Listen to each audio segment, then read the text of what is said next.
About 18 months ago, I took delivery of what is, by many metrics, considered to be the best car on the road right now, certainly in terms of sales numbers all over the world. The Model Y debuted in what seemed like sort of a blur now, right in the spring of 2020, but now about 3 years later, it's being praised over and over again as like Tesla's best car ever, and after owning mine for about a year and a half or so now, I've got to agree, but also disagree because some mistakes were made along the way from Tesla's end and also certainly on my end as well. There has never been a better time than right now to buy a Tesla Model Y, but also on the other hand, there are many reasons why this just might not be the car for you, and even if it is the car for you, you probably should wait a couple of months before you place that order. So let me break down my long-term ownership experience with this Tesla Model Y, tell you the good, tell you the bad, and the top 7 things you need to know about the Model Y that no one is talking about. Let me tell you the truth as a Tesla fan and also a bit of a Tesla critic about this car, things you won't find in other videos, and even if you are a Model Y owner yourself, stick around because you can agree or disagree with me in the comments down below, and also I'm going to show you some Model Y exclusive hidden features that you're going to want to know about and some that you are absolutely going to love. And a huge thanks to Magback for sponsoring this video. So the first thing you need to know about the Model Y is that it has come down in price a lot. And if you haven't looked at this car in quite some time, it is time to look again because the price decreases, also added in with the federal tax incentives happening right now, make this more affordable than it's ever been before. And as much as it pains me to admit this, I've got to tell you in full transparency that when I took delivery of this Model Y in January of 2022, it was basically the worst time to get this car. I paid $64,440 for this configuration, and this exact same configuration with newer hardware inside can be bought right now from the Tesla website for $54,490. That is $10,000 less than what I paid, and that does not even account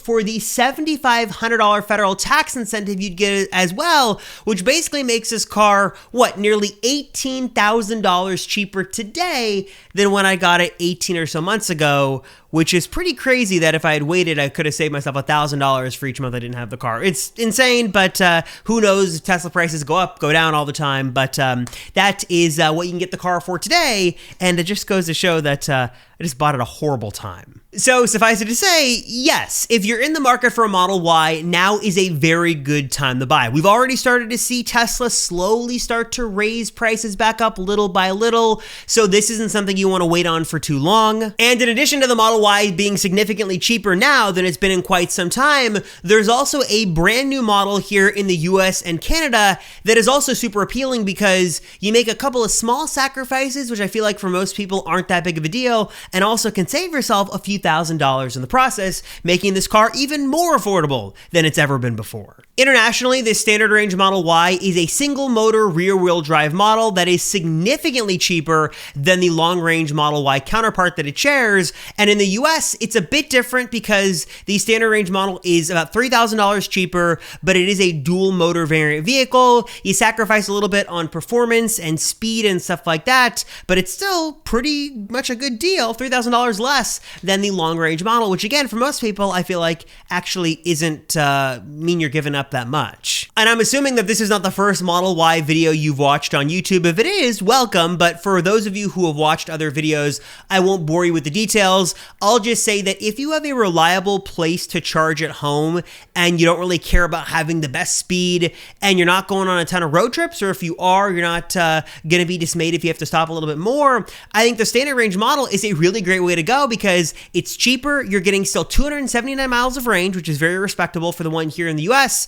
And again, if you're not, planning to do a lot of road trips and you want to save $3,000 in your pocket, this is a very good option to consider. As for the configuration I went with the long-range configuration with the red multi-coat paint. I'll come back to that more in a moment. I went with the 20-inch induction wheels. I went with the black interior, and I opted for not going with any of the add-ons, EAP or FSD. If anything, I would certainly subscribe to full self-driving for $200 a month rather than pay whatever the price is these days, $15,000. I didn't go with the tow hitch, and configuration. I also did not go with the 7-seater configuration because it's available on the long-range model, but it is not a lot of usable room there in the back unless you've got small children. So with all that being said, now that you know sort of general buying stuff and my configuration, let me talk about my ownership experience with the car and what I like and what I don't like. So for my configuration, I decided to go, as you know, with the red long-range model here with the 20-inch induction wheels, but those don't look like induction wheels, but I'll come back to that more in a moment. One of the questions that I had before I took delivery, and one that I see from many owners online, is the red paint worth whatever premium charge Tesla looks to be doing, whether it's an extra $1,000, $1,500, $2,000? Is the red worth it? How dirty does it get? And should I go with the red model? Saw that a lot in my previous videos. And I will say now, about a year and a half in, I absolutely love the red. It was one of the biggest regrets I had with the Model 3 was not going red. I love it here on the Model Y. It's not as beautiful as the Ultra Red might be on the Model S or X, and it's not Midnight Cherry, though I will say this strikes a great balance as being just a nice, bright, vibrant red color. And I also think that it stays pretty clean as well. I haven't had a car wash here in about a month or so. I don't do a ton of driving, but I do a lot of driving on highways. And as you can see, it stays pretty clean, and if you sort of look a little bit closer, you can see where things get a little dirty. But one of the nice things as well is that it does a good job of repelling fingerprints and stuff. My wife has a black Model 3 that shows fingerprints like crazy, but this car does a really good job of staying clean, and I really do like the red paint. As far as the interior goes, I'll give you a quick look inside here. I went with the black, and I regret that as well. I probably should have gone with the white. I've seen too many nice pictures and videos of those who went with the black look on the outside, the chrome delete with the red and then the white on the interior. The black is fine. It stays pretty clean, as you can see here. I mean, not a lot of wear and tear. It does hide dirt and dust and stuff, especially in the back. I've got a 1-year-old daughter, so I'm like very conscious of whatever mess she's going to make, and obviously you have a less chance of a drink spilling and staining the seats or anything on the black as you would with the white. The black's good, I like it, but honestly I think the white, in my opinion, looks better. I like that you don't get the wood on the white because I think the wood does look a little bit dated, and the black is fine, but I do think the white probably looks a little bit better. Another really big mistake that I've made over the course of my Model Y ownership was not getting the right accessories sooner. And I've talked about this before, but this new product in particular is one I'd recommend to every single Tesla owner on day one. It's a must-have for your Model 3 or Model Y. It's definitely something I wish I had on day one, and it's an accessory that is going to protect your wheels from that oh so dreaded curb rash that always seems to inevitably happen. And it is made, of course, by this video sponsor, the great folks over at Magback. Magback's new rim case is here for the Model 3 and Model Y, and think of this sort of as a custom-made, custom-engineered shield to protect your Tesla wheels from that dreaded curb rash, while also preserving the sleek looks of your wheels that you chose when you got your car. Also, the install here is super simple. The pieces here quickly lock into place, and they're actually sort of modular, which is actually a really big deal because if something was to happen to one piece, you don't have to take everything off and replace everything. You can just replace the piece that sort of took the brunt of the curb rash and protected your wheel underneath. I also love that the rim case sort of serves a very important dual purpose here. Not only is it going to protect your wheels from getting any sort of curb rash, but also if you're someone like me with existing damage, this is a great way to sort of hide that damage and make your wheels look brand new, while also adding this new extra layer of protection to make sure that the damage underneath is never going to see the light of day, and more importantly, never happen again. So if you're looking to give your Model 3 or Model Y a much needed upgrade, and especially if you're looking to take delivery, make sure you have this installed on your car day one. I'm a huge fan of the rim case. I love what Magback is doing. They make my favorite wireless charger for the Tesla you can buy, and in general, I feel like Magback is just one of the most innovative companies in this space that really listens to the community. They understand their needs, and they're building products that have like real practical solutions and also just look great and are easy to install as well. So again, if you want to learn more, check out the rim case for yourself and give your Tesla that much needed protection and protect your precious wheels. I'll leave a link to the rim case and all of Magback's awesome offerings down below in the description. All right, next up, let's talk storage and space. I feel like one of the reasons the Model Y is so popular and one of the reasons many want it over the Model 3 is for its versatility and that it has more space. It's a sort of an SUV or more SUV than the sedan of the Model Y. It's sort of a crossover. And let's talk about space and how much space you get in this car. And I will say this car is very spacious and I like it for a couple of big reasons. First off, on the inside, like in terms of like sitting space, plenty of space here. You're going to be comfortable whether you're in the front or in the back. Plenty of room here up at the front here as I go wide here for the driver. Passenger, plenty of room back there for your passengers as well. And I like that because you've sort of got this high glass roof, also makes it feel a bit more spacious and less claustrophobic in the car as well. But storage space is a big one. So let me show you some of the cool storage compartments here in the Model Y. So obviously you've got your storage up here at the front. You've got some storage here as well. All that is all well and good, but where this car shines is in the front and the back. So obviously one of the big advantages of an EV is that you don't have an engine, so you do have access to what we affectionately call a frunk, which I'm going to have to reopen here. Give me a second. And what you get with the frunk of the car is a good amount of extra storage space hidden here at the front. So on the Model Y here, you've got a pretty deep storage cavity here that you can use to store stuff. Tesla used to actually have hooks here for grocery bags. They took those away a few years ago. I don't know why, because they were super convenient, but this is a really good size space. Obviously, it's going to be a little bit deeper here on the Model Y over the Model 3, which is one of the advantages here. So I do like that. But just to give you a sort of a reference here, that is sort of the size that you get. Not the biggest of any EV, but certainly not the smallest, and just a really good size there to put stuff in. There's been a lot of concern as well about people in certain cities having the back rear windows broken and then people getting into the trunk of the car. One of the nice things about the frunk here is that it's less susceptible to break-ins because there's no window to smash. It's more secure here under the hood. So just something to sort of keep in mind. But great cavity here for storage on the front. And then, of course, one of the big reasons you're going to go Model Y is for sort of your hatchback experience in the back. So if we open up our powered trunk, sort of sad that the powered frunk doesn't exist here, at least yet, but there is a powered trunk. You get a ton of space here in the back of the car. And I'm just going to show you what it's like. This is basically the back of my car unedited. I've got just, I feel like most people, just grocery bags and random junk, so apologies, but here's just sort of a real video. Like I said, unfiltered. This is what it's like to live with this car, but plenty of space here in the back. You've got controls here for putting down these seats, so you can put down those two seats or the one seat on that side. And then the big area here where the Model Y excels over the 3 is, again, that additional space. And not only are you getting this full trunk being open here, so way easier to load things in and out, especially in my case with a 1-year-old, putting a stroller in this car is way easier than a Model 3. And then also you get 2 storage bins on the side. So I've got, as you can see, again, just junk in here, but plenty of storage room on this side, plenty of room on that side. The Model 3 only gives you one of these sort of side pockets, so nice to have 2 on the Model Y. And then you're also going to get your sub trunk. So if I lift this flap up here, I've got even more room down here for charging cables or boxes or accessories or whatever it is.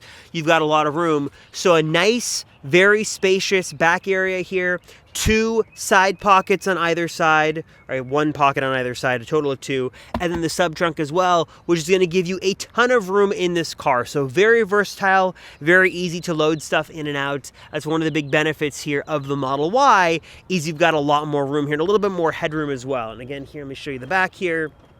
Here's what that's going to look like. Has been plenty of room for 3 passengers, 4. 5, you're getting a little tight. I probably wouldn't even consider the 7-seat configuration because you can fit 2 seats back there. Tesla does sell that configuration, but it's not super comfortable unless you have small children. But that is what it's going to look like. Plenty of space here. And again, I think you're getting a nice experience. And over the Model 3, the Model Y is going to be a little bit higher off the ground as well. So a lot of space here on the Model Y. That is one of the big selling points for this car, is all of the space you are going to get. And storage is a big plus, and one of the reasons that I've really liked this car over the last year and a half. Now, something else I want to talk about, because it is very important if you're considering a Model Y or really any EV on the road, and that is having some reliable way to charge your car at home. Whether you're in an apartment, a condo, you own the home, you rent the home, wherever you are, you want to make sure you have some reliable way to charge. If you can charge at work reliably, that'll also offset the burden of owning an EV. But having some way to charge it at home, or at least for a long period of time, is going to be beneficial. Now, in my case with the Model Y, for the longest time when I moved into this home, all I had access to is this, a regular 120 volt outlet. You plug your phone in here to charge, so why not plug your car in to charge it as well? And this will work. But in this case with an EV, you're going to do what's called a trickle charge. So it will charge, but it's such a low current, such a low amount of power going to such a big battery, it's going to charge at like a mile an hour. So it's going to be a pretty slow charge. Now, if you work from home and maybe you only drive on the weekends, do a lot of back and forth during the week, a trickle charge might be perfect. It's all you need, and it's certainly better than nothing.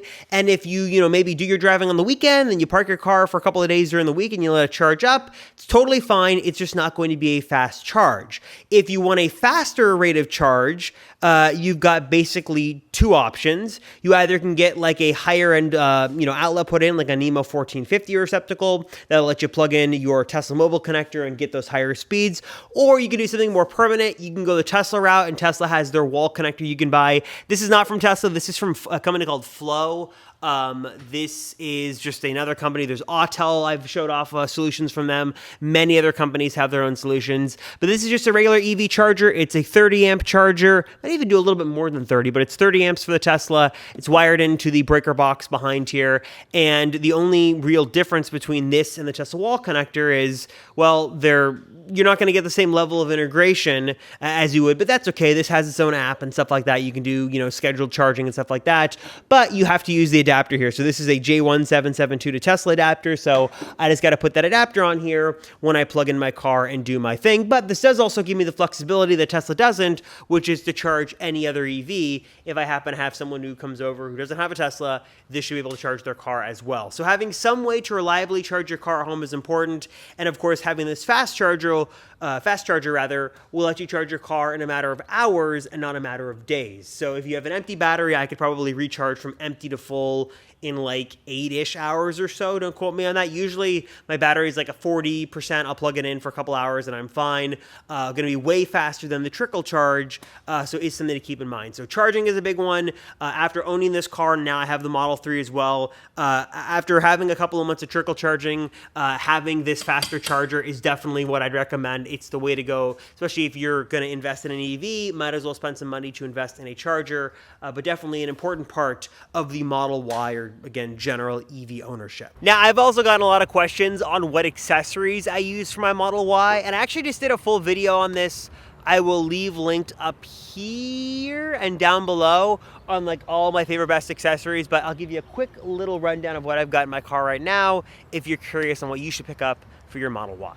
So obviously I showed off the rim case. That is super exciting, but I don't have it at the time of filming, which is why they're not on there now, but they are on after this video is shot. But at the time of the video is being shot, I've got those covers on the wheel. What accessories do I have? I have 3D mats in my car that I really like. I've got them all over. I get a lot of questions about the back of the car as well. I also have 3D mats back here because I really do like the added protection it has. So they've got sort of mats to the back of the car, extra protection. That is really nice. So that's 3D mat. I'll leave everything down below in link form as well. I showed off the sexy buttons that I really like. Of course, I've got my favorite wireless charger for the Tesla. That's the MagBack one that my phone just sticks right there. Love that. I've got sexy buttons. I'm currently testing a couple of different pedals, which is why I don't have anything. That one is, I know it's not on there. It was just kind of messing with the placement. Then I don't have a brake one. I'm testing a couple different pedals, but usually I have some sort of aftermarket pedal system down there. Ignore that for right now. What else do I have in the car besides that? Not a whole lot. I've shown off, again, in my other video, I went way more in depth on all the different things you can get. But right now, I think that's it. Oh, I've got a couple of Spigen things. I've got a Spigen little cup holder protector here. I've got a Spigen drawer system right here that I really like. And I've also got the Spigen, the like little hidden compartment back here, which is sort of cool. Sort of opens up to a hidden space. And I think that's it for now. I've actually got a couple of videos coming up pretty soon on a bunch of other accessories, including a spoiler for the Model Y, a light strip for the front of the car. I've got a gaming controller. I've actually got a lot of accessory videos planned, so stay tuned for that. But for now, that's basically what I've got in the car. But I'm constantly trying new things. I'm swapping out wheels with different accessories, swapping out different things in the car. But if you're curious, that's what I've sort of got right now. Now, I also should mention that there are a couple of Model Y specific hidden features that you should know about. So if you're a Model Y owner right now and you're watching this video, let me know if you know these hidden features down below. One of them is that with the trunk here, you can actually set a memory for where you want the trunk to stop. So let's say your garage sort of has a low clearance, you don't want it to go this high up. What you can do is actually press and hold this button where you want it. And then if you heard that chime right there, that is going to remember this setting. It doesn't do it on a geolocation basis like the Model X does, but it'll do it from now on. Anytime this is open, it's only going to go up that far. So if I was to close the trunk and then open it up again, you're going to see it's not going to go up all the way, but it's only going to go up to where I set it, which is nice. If you want to reset this, just go ahead and manually push this up all the way till it stops. Then go ahead and press and hold this button again and wait until the chime that you'll hear inside. There you go. Then it's done, and now it's going to remember that position. So if you didn't know, you can actually set a memory for the trunk in the back of your car. A couple of other cool features here on the Model Y is that one, I didn't know this until a couple of weeks ago, but there is actually a headrest for this middle seat. It does take two hands to get this up, which is why I did it before this video. But if you didn't know, there's an adjustable headrest here for the seat, because usually it looks like this. And maybe I'm alone here, but I never knew that there was a headrest here. So that's cool. And also, I should mention there are a couple of positions for these seats as well. They'll actually go back a little further than you think. So there is the one sort of standard position right there, but if you press and hold this again, there's a second position and then a third position that'll go all the way back. So there are 3 positions for these seats. So if you didn't know, if you just click them in there, if you press and hold, they actually will go back much further than you might have thought. So if you didn't know, a couple of extra positions for these seats just by adjusting that. And those are a couple of cool things you can only do here on the Model Y. But with all that being said, there is still one other big reason you shouldn't buy the Model Y, and that is because we know a refreshed Model Y is coming. Basically, to make a long story short, the refreshed Model 3 Project Highland is launching basically in the next couple of months, and what the consensus is from the rumor mill is that everything Tesla is changing with that car will be coming to the Model Y in the fall of 2024. So that is going to be a stockless experience on the inside. You're going to use all your controls on the new wheel and touchscreen to do all of your functions from the wheel. So turn indicators, going from drive to park, autopilot, stuff like that. The interior is getting a bit of a refresh with some new materials on the inside. We're going to see a pretty big facelift to the front and back of the car. It'll be packed with hardware 4 cameras. It'll also be getting maybe some new tires as well, maybe some new paint offerings, and basically just a pretty big refresh for this car that again is coming. There's sort of a timetable as of the fall of 2024 is what we know right now. Now, the big question is, should you buy now or should you wait? If you're not in a rush and you care about having the latest and greatest, there is a consideration to make in your mind that we know this is coming and you might just want to wait for this new model because it is going to be different from the frunk to the trunk. There's going to be a lot of differences here, and this will be the biggest change, the biggest upgrade the Model Y has seen since it's launched. On the other hand, we're talking about the fall of 2024 until the first models roll off the production line, and that is a very far ways away, which means not only would you have to wait a considerable amount of time, but we have no idea what's going to change with federal tax incentives and pricing, and Tesla pricing is up and down, and Tesla moves in a million different directions all the time. That's a long ways to wait and see what could or could not happen. So if you like what the Model Y offers today, you're in need of an electric car, you want to start saving on gas and you like the value proposition Tesla has now, then I would certainly go with the Model Y. If you can wait a bit, if you're not super sold just yet and you do want the latest and greatest, then you might just want to wait, see what the Model 3 refresh offers, and if you like that, then you're going to want to wait until probably sometime in 2024 until we see the refresh Model Y. Bringing it all home. I love my car. I think it's a fantastic offering. I like my configuration, though I do wish I want performance, but I love the paint, I love the value proposition, and I love the versatility the Model Y has to offer. Really one of the most versatile cars that Tesla makes, and there's a reason why this car is outselling the competition like on almost every market around the world. It's a really great car. I love it, and I think you guys, if you haven't gotten one, will like it as well. So I'm curious, what are your thoughts on the Model Y? I love it 18 months later. If you have a Model Y, let me know your thoughts down below. Also, tell me what you like, what you don't like, and if you're in the market for a Model Y, tell me your questions. Tell me what you're thinking about, and I'm sure that I and many other Model Y owners can answer in the comments down below. Let's help each other out. That's what we're all about here in the Tesla community, helping each other out so we can discuss down below. As always, I appreciate you guys watching. Thank you so much. Thank you so much for watching this far. And if you have watched the very end, first off, thank you. Secondly, leave a thumbs up in the comments down below. That'll let me know that you really watched till the very end, and I appreciate that. So thank you so much. As always, I'm Robert Rosenfeld, and I'll see you all in the next one.